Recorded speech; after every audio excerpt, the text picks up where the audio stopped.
Assalamualaikum everyone. Good morning. I'll be talking about secondary survey in trauma. So, secondary survey follows or occurs hand in hand with a primary survey, and it identifies as injuries which was not identified during primary survey. So, in this presentation, you can expect a lot of overlaps between um, primary Excuse me. and secondary survey. Kau cakap apa? Excuse me. Oh, kenapa Farah? Farah. Tak kenal, boleh buka video tak? Boleh buka kamera. Oh, kejap. Tak cakap rambut.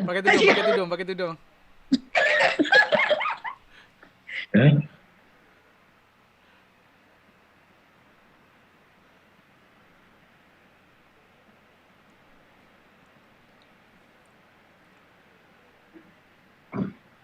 Handsome. Okay. Nak on video lah. On je lah. Tu. Kalau boleh buka mask biar nampak hidung dan mulut. Tak apalah. Tak apa. Okay. Okay. So when doing a secondary survey. Slide dah hilang bang. Oh, sorry.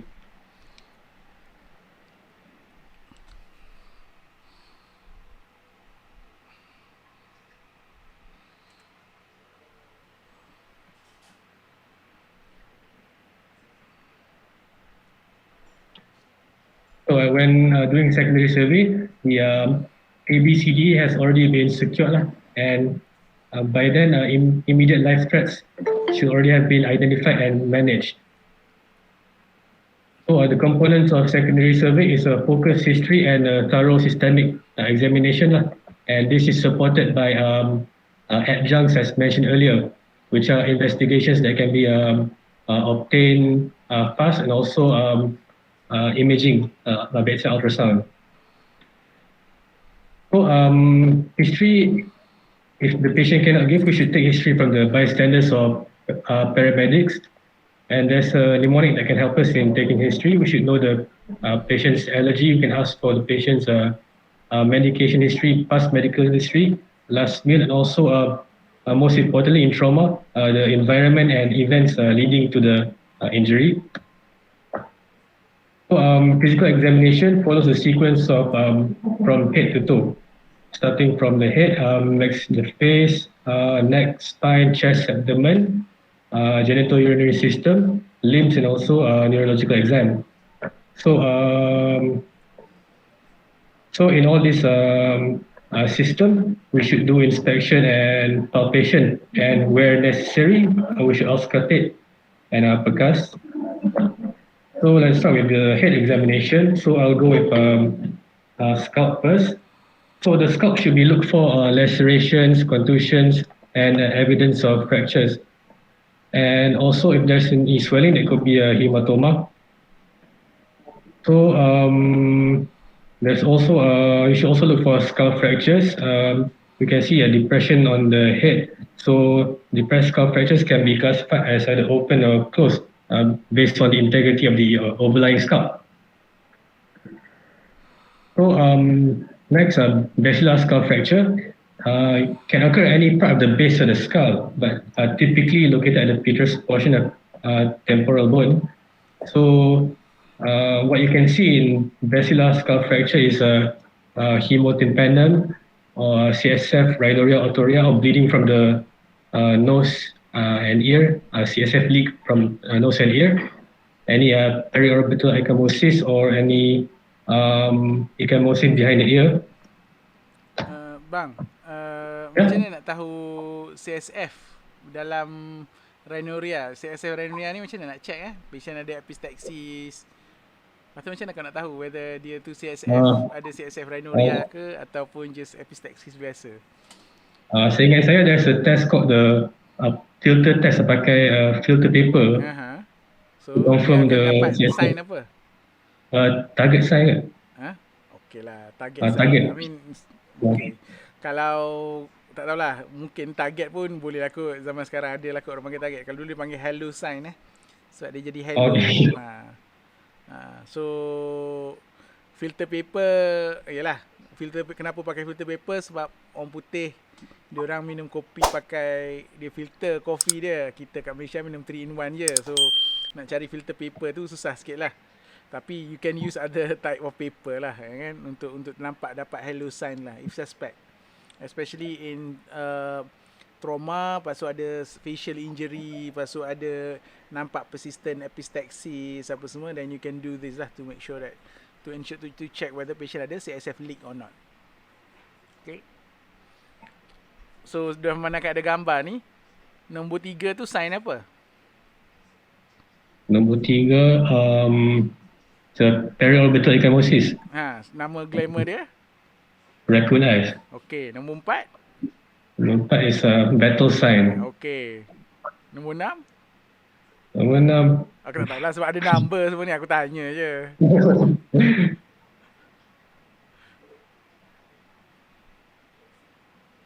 Benar, not sure lah. Itulah, aku nak tanya juga kot lah ada sign apa-apa sebab nampak banyak nombor ni. Tapi there's no particular sign kot for number 6. Carry on. Okay, so in head injury patient, we should expect intracranial bleed. So there's a criteria for getting a CT head for this patient. So this criteria is when GCS is less than 15, or any suspected open or depressed skull fracture, any sign of basal skull fracture, vomiting more than 2 episodes, or age more than 65. So if any one of these criteria is present, it's already indication to get a CT brain. So other indication is amnesia and also dangerous mechanism. Okay, just go back to the previous slide. Okay, dalam bila kata event surrounding history, ample tadi kan, event surrounding history or mechanism of injury, this is the sort of question that you need to ask instead of pakai Hilux, pakai bawa kereta Proton Saga, bawa kancil, buat U-turn, motor langgar. We're not interested in benda-benda macam tu. What we want to know is whether langgar tu tercampak keluar ke, airbag meletup ke. These are history that you need to establish. Dan penting juga dalam documentation korang, mungkin Dr. Zainal pun nanti akan cakap, there's no need for you to document brand kereta, langgar depan, langgar belakang, bawa kereta patient driver ke. There's no real reason for you to document benda tu. Sebab benda tu, because in the end you're not there. Tapi what you can document is benda yang macam patient cakap, oh saya tercampak keluar daripada kereta, langgar motor melambung kat atas bumbu kereta, yes. Tapi benda-benda lain tak perlu dokumen, brand kereta ke apa semua tak perlu, because that will create later confusion dalam, katalah kalau masuk court dan sebagainya. Okay. Dan bawah lagi lah dia ada mention apa specifically dangerous mechanism. And satu lagi pasal CT head rule ni, it's for patient yang awak tak suspect intoxication. The moment awak suspect patient ada intoxication, alcohol, drugs dan sebagainya, mandatory kena buat CT scan, because all this doesn't apply already lah bila patient tu intoxicated. Okay, carry on. Tu Dr. Azhar mention dalam in-call messages tu. Jangan jadi polis trafik, Dr. Azhar kata. Next we go to eye examination. So ocular mobility or movement of eyes should be evaluated to exclude entrapment of extraocular muscle due to orbital fracture. Then visual acuity can be assessed by giving a Snellen chart if available, or if not, we can just give any other available printed material. So we should also look at the eyes for any foreign body, any blood collection, subconjunctival hemorrhage, irregular iris, any penetrating injuries. So on your right, you can see a picture of extraocular muscle entrapment. So when the muscle is entrapped between fragment of fracture, this will limit the movement of eyes.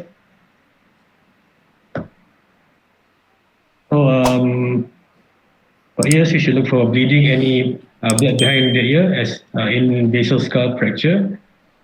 Nose, look for deformities, any bleeding, any CSF leak. Mouth laceration to the lips, gums, tongue, or palate. And look for loose or sublux teeth, any fracture. And jaw for pain, trismus, any mild occlusion, which are all suggestive of fracture. So next we'll go to the facial examination. So we should ask regarding any vision changes, malocclusion, or any facial numbness. So look for facial asymmetry, any facial elongation, exophthalmos, inophthalmos, any periorbital or mastoichthyosis, which are all suggestive of fracture of the facial bone. Next, we should palpate the face. Any step up or tenderness along the facial bone or capitis may suggest a fracture. So facial trauma and deformity can be associated with airway obstruction. So we should get imaging, CT or plain films of the face. And these patients should also be presumed to have unstable cervical spine injury. So neck should be immobilized until injury has been excluded. So suspect there's a cervical spine injury if any of the following are present: neurological deficit, any spinal tenderness, altered mental status, intoxication with drugs or alcohol, any distracting injury. These are to be Zafril, apa maksud distracting injury? Distracting Explain injury. kawan-kawan supaya semua orang clear maksud distracting injury.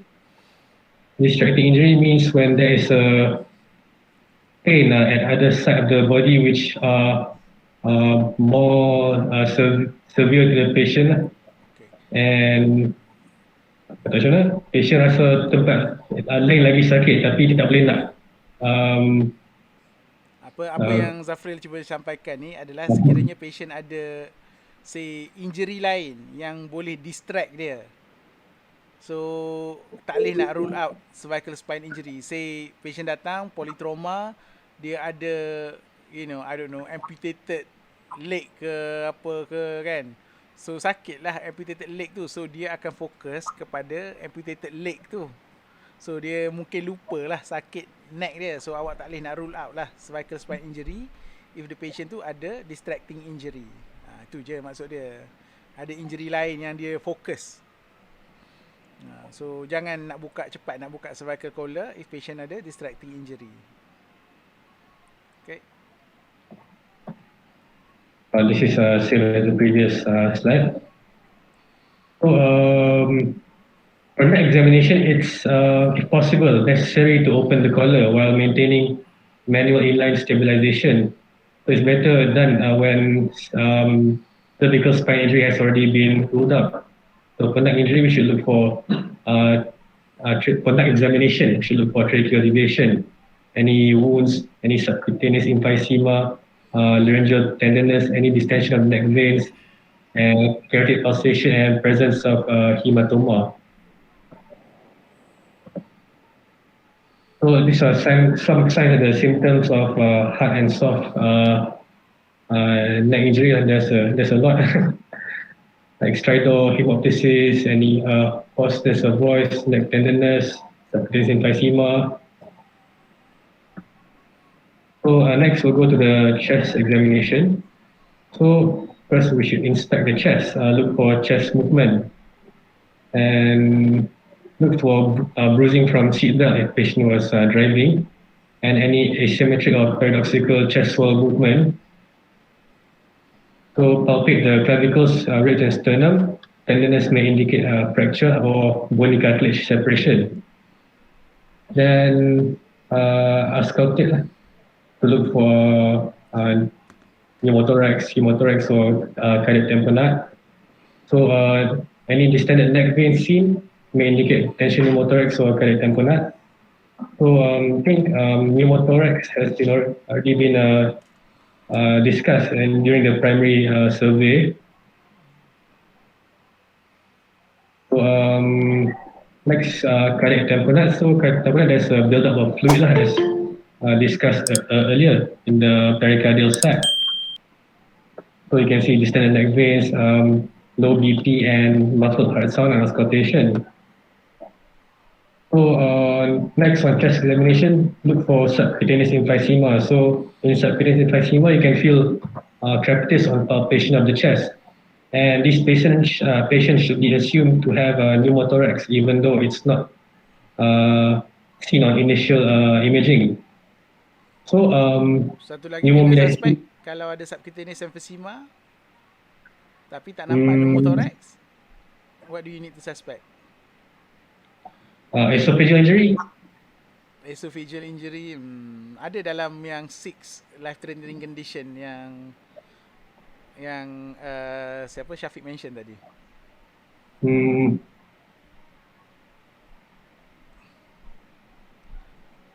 Atom TC.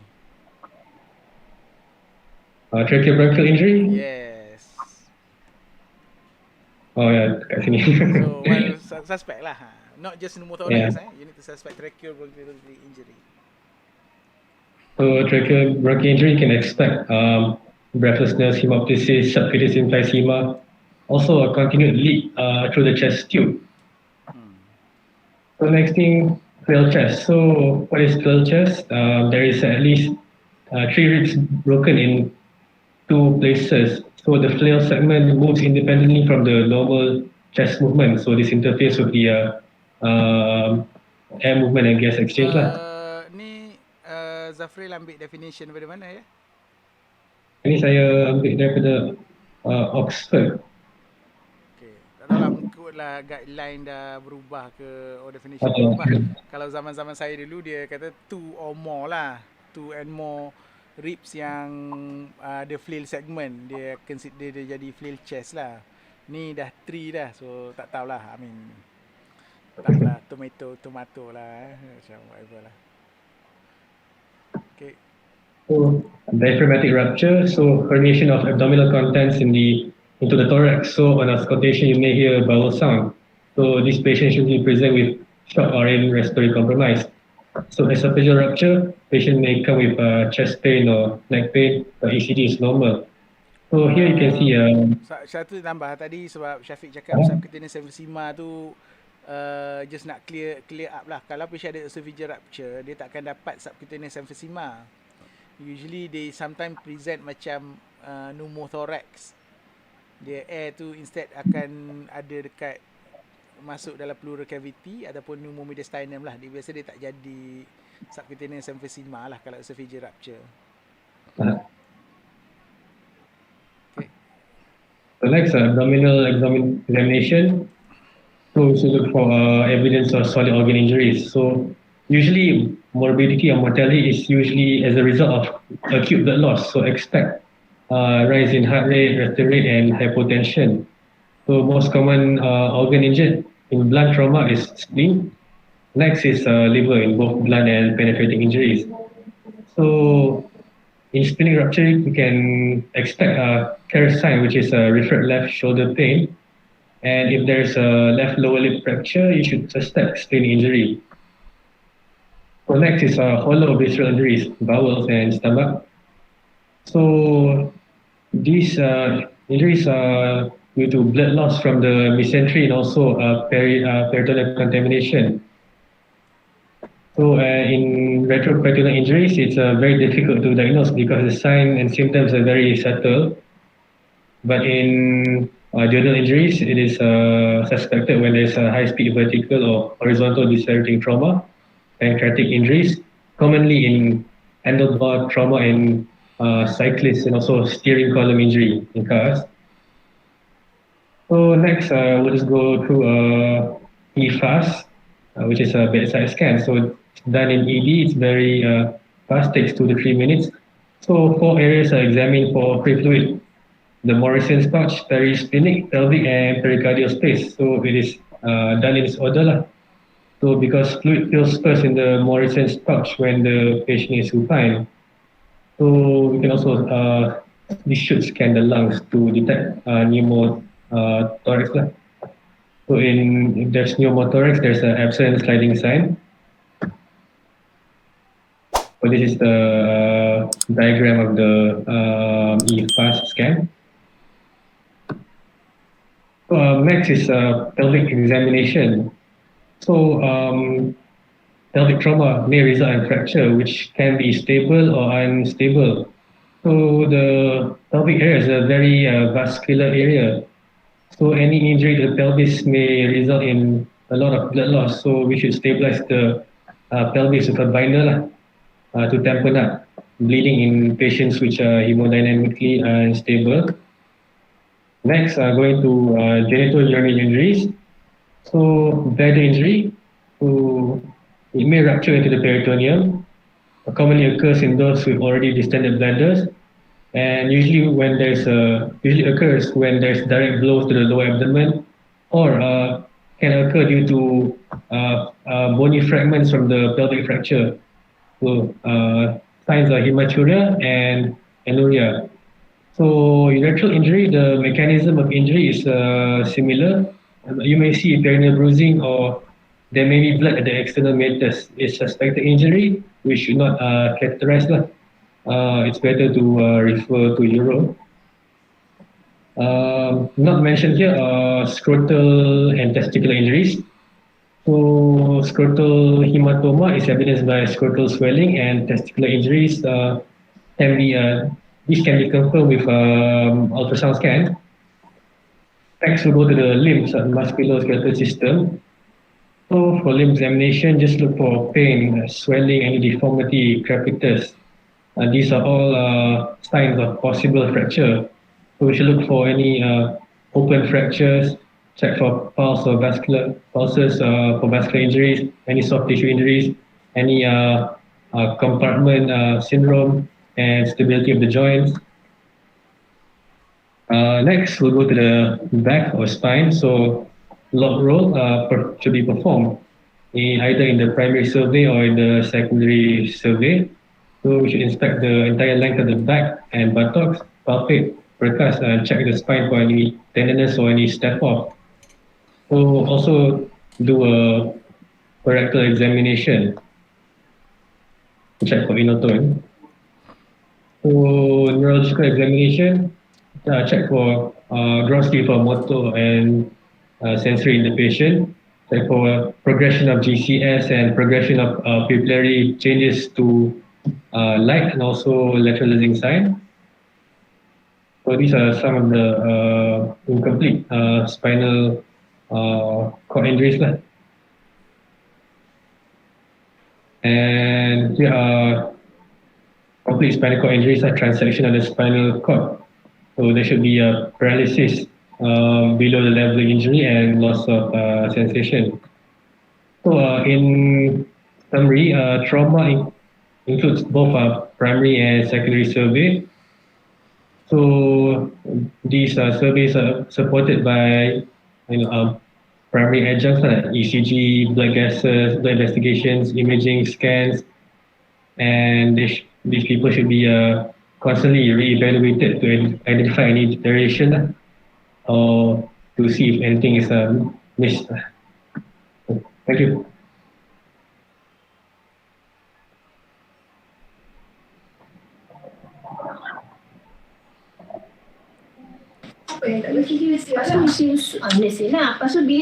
Okay. Ada soalan tak?